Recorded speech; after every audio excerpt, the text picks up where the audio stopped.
segala yang masuk ke dalam perut Anda, kalau itu haram, maka pengaruhnya bukan cuma menjadi daging nanti, tapi menjadi sekat terkabulnya doa yang kita panjatkan kepada Allah. Saya beri ilustrasi begini. Ini apa? Jangan katakan wallahu a'lam. Ini gelas isinya air ya. Baik. Lihat sini, poin, fokus. Ini apa? Gelas isinya air, ada tutupnya ya, lebih jelas lah. Sekarang perhatikan. Kalau saya buka tutupnya, bisa nggak saya masukkan benda-benda lain? Spidol bisa? Aqua bisa? Baik.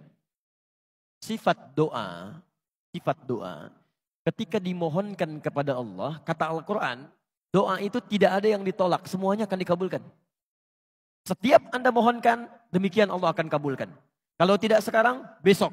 Kalau bukan besok, di masa yang akan datang, saat kita siap menerimanya. Konsepnya ada di Quran, surah kedua Al-Baqarah, ayat 186, posisi paling kiri sebelah bawah. Wa idza sa'alaka 'ibadi 'anni fa inni qarib ujibu da'watad da'i idza da'an. Kalau hambaku mencari-cari aku, bertanya padamu Muhammad untuk mencariku, katakan padanya aku sangat dekat. Dan jika dia bermohon kepadaku, pasti aku akan kabulkan. Di sifat doa itu kalau dimohonkan pasti dijawab. Sekarang yang jadi masalah, ada seseorang yang Nabi kisahkan. Yutilus safara thumma dzakara rajula. Nabi mengisahkan seorang laki-laki. Yutilus safar, menempuh perjalanan yang panjang. Ash'atha aghbara, sampai penampilannya berantakan. Yamuddu yadaihi ilas sama, mengangkat tangannya ke langit. Maaf Bapak dan Ibu, tolong garis bawah ini ya. Seorang yang menempuh perjalanan panjang, itu diantara kemuliaannya mempercepat terkabulnya doa. Anda berdoa mengangkat tangan begini ke langit, itu termasuk mempercepat terkabulnya doa.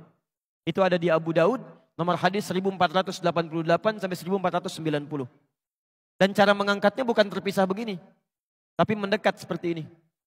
Mendekat. Ya, jadi ini redaksi riwayatnya mendekat bukan menjauh. Taib. Orang ini menempuh perjalanan panjang, mengangkat tangannya ke langit, kemudian dia bermohon dengan al-asmaul husna. Faqala ya Rabb, ya Rabb. Keterangan ketiga dalam Al-Quran. Surah ke-17 dari ayat 110 sampai 111. Posisi paling kanan sebelah atas. Qulid'ullaha awil ar-Rahman ayyamma tad'u falahul asma'ul husna. Kalau Anda punya kebutuhan, sebut nama Allah atau namanya Ar-Rahman, atau kalau Anda paham, cari nama-nama Allah yang sesuai dengan kebutuhan kita. Jadi kalau punya kesulitan, sebut ya Allah ya Al-Fattah. Kurang rizki, sebut ya Allah ya Razzaq. Ada yang mengganggu, sebut ya Allah ya Al-Jabbar. Dan puncaknya menyebut dengan nama rububiyah. Ya Rabb, ya Rabb.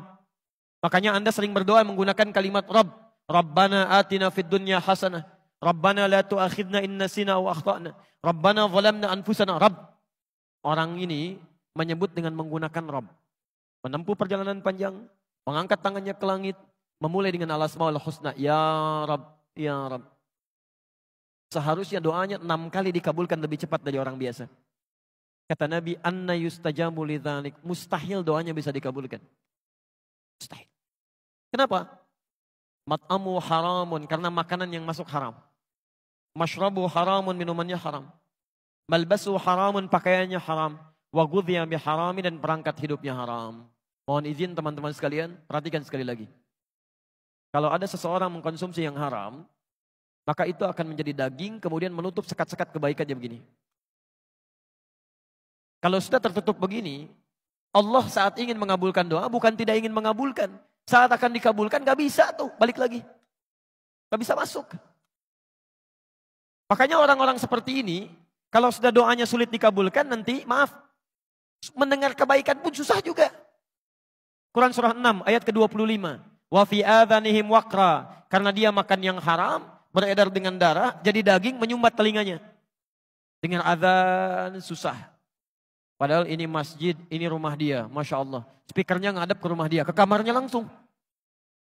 Allahu Akbar, gak kedengeran Pak. Gak kedengeran. Tapi konser musik yang dari Senayan. Tinggal di Surabaya, konsernya dari Senayan, kedengaran Pak. Susah tuh. Itu wafi'adhanihim waqra. Jadi kalau dalam kandungan orang tua, ayahnya membawa yang haram, ibunya masak di rumah, masuk ke dalam perutnya, itu bencana pertama. Bencana pertama. saya pertama tiba di Indonesia, kemudian ke Bekasi, ada seorang ibu konsultasi dengan suaminya mengenai anaknya. Ini menarik ini, karena ibu bapaknya rajin taklim, Pak. Rajin taklim. Tapi anaknya itu sulit diaturnya luar biasa. Jadi tidak ada sekolah yang bisa menerima kecuali cuma 5 menit. Dan ibunya sudah paham, kalau ngantarkan ke sekolah yang baru akan menunggu di depan pintu gerbang sekolahnya selama 5 menit. Karena akan diantarkan lagi. Saking sulit diatur. Tiba-tiba ikut belajar dengan kami, bertahan sampai 1 jam. 1 jam. Ibunya keheranan bertanya, Ustaz, alhamdulillah anak saya bisa bertahan. Justru saya ingin bertanya kepada ibu, ini anak siapa? Karena mustahil orang tua yang soleh kemudian turun kepada karakter anak yang berbeda. Ya, saya masuk dengan bahasa yang halus. Ini Ananda punya kepribadian yang berbeda dengan orang tuanya. Bisakah ibu dan bapak cerita? Ternyata Allahu Akbar, benar itu anak kembar yang dilahirkan lewat rahim perempuan yang lain. Lahir kembar, yang satu diadopsi oleh seorang artis, satu lagi oleh beliau ini. Kenapa diambil oleh beliau? Karena kehidupan orang tuanya memprihatinkan. Ayahnya sibuk dengan pencurian, istrinya suka mabuk-mabuk. Jadi begitu sedang dikandung, bapaknya bawa yang haram, istrinya senang mabuk. Begitu dilahirkan, lahirlah karakter anak yang sulit diatur itu. Itu nggak mudah. Ya. Bukan hiperaktif, tapi keluar dari batasan yang normal. Ya. Karena hati-hati, hiperaktif itu belum tentu jahat, belum tentu nakal. Belum tentu tidak baik.